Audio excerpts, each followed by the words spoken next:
नमस्कार साथियों। इस समय वक्त है पीसीएस की तैयारी को एक अलग से ही धार देने का। साथियों, जैसा कि 2024 का पेपर आया, टफ आया पीसीएस का, तो इसलिए हमें अब वो बहुत हल्के में नहीं लेना है। जहाँ-जहाँ हमारे हम 2024 का पेपर अपने सामने रखकर 2023 का और जो पीछे परीक्षा हो चुकी हैं, उनके पेपर को रख के हम एक आइडिया लगा सकते हैं कि आयोग हमसे किस चीज़ की डिमांड करता है। आयोग कहाँ से क्वेश्चन बना रहा है, ये आइडिया हमको अपने अंदर डेवलप करना है। और अगर कहीं पर करंट अफेयर्स है तो गूगल से सर्च कर करके उसके आसपास की चीज़ें हमें बहुत अच्छे से ध्यान देनी है, जिससे कि हमारे आने वाले पेपर में गलतियों की संभावना बहुत कम रहे।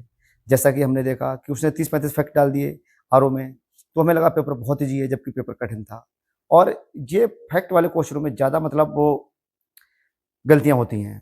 तो इसलिए मेरे हिसाब से साइंस को बहुत अच्छे पढ़िएगा, पर्यावरण को बहुत अच्छे से, ज्योग्राफी और पॉलिटी, ये 4 जो सब्जेक्ट हैं ये बिल्कुल कोर सब्जेक्ट हैं। इसके बाद इकोनॉमी को देखिएगा, उसमें बजट, सेंट्रल बजट और स्टेट बजट दोनों इम्पोर्टेंट है, यूनियन बजट और स्टेट बजट का।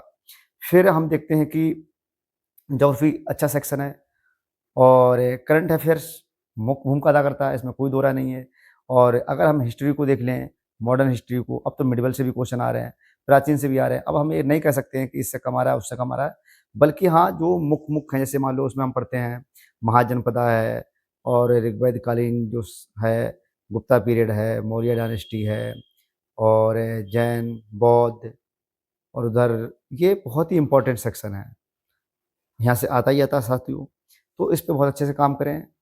और रही बात यूपी स्पेशल की, तो यूपी स्पेशल को अच्छे से पढ़िएगा, एक बार जनगणना फिर पढ़ लीजिएगा, क्योंकि जनगणना से क्वेश्चन फिर बनेंगे।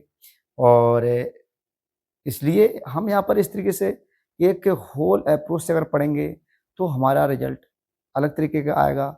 हमें बार-बार काम करना है, रिवीजन करना है, प्रीवियस ईयर के क्वेश्चन देखने हैं, प्रीवियस ईयर के क्वेश्चन देख के हमें ये तय करना है कि कहाँ-कहाँ से किन-किन चीज़ों को उनकी यूनिट निकाल के, अभी 1 महीने का टाइम है, ये सफिशिएंट है। आपको अपनी ड्यूरेशन बढ़ानी पड़ेगी पढ़ने की, तो इसलिए निराश, हताश मत होइएगा और जो पेपर आ रहा है उसके बारे में सोचिएगा। आरओ का रिजल्ट आएगा, जैसा भी आएगा स्वीकार्य ही होगा, इसमें ज़्यादा टेंशन लेने की ज़रूरत नहीं है। आपको भी अपने पे जहाँ-जहाँ कमियाँ हैं, वहाँ पे काम करना है। Thank you very much.